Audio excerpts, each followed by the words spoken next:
السلام علیکم، آپ دیکھ رہے ہیں تکبیر نیوز، میں ہوں بلال سما۔ نظر ڈالتے ہیں اب تک کی اہم خبروں پر۔ پاکستان مسلم لیگ نون کے سینئر رہنما چودھری محمد اکرم کی جانب سے پاکستان قونصلیٹ جدہ کے سوشل ویلفیئر کونسلر نجیب اللہ خان کے اعزاز میں الوداعی تقریب کا اہتمام کیا گیا، جس میں بڑی تعداد میں کاروباری، سیاسی اور سماجی شخصیات نے شرکت کی۔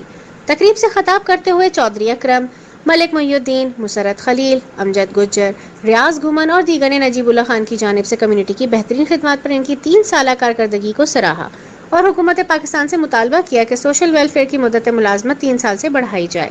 تقریب سے خطاب کرتے ہوئے سوشل ویلفیئر کونسلر نجیب اللہ خان نے کہا کہ میں کمیونٹی کی محبت کا شکریہ ادا کرتا ہوں۔ مجھ سے جو ہو سکتا تھا حکومت پاکستان کی جانب سے فراہم کیے ہوئے وسائل کے مطابق کمیونٹی کی خدمت کی ہے اور کئی ایسے کیس حل کروائے ہیں جو میرے لیے بڑا چیلنج تھے۔ الحمدللہ ہم نے 2000 سے زائد پاکستانیوں کے کیس حل کیے اور انہیں بحفاظت گھر بھیجا۔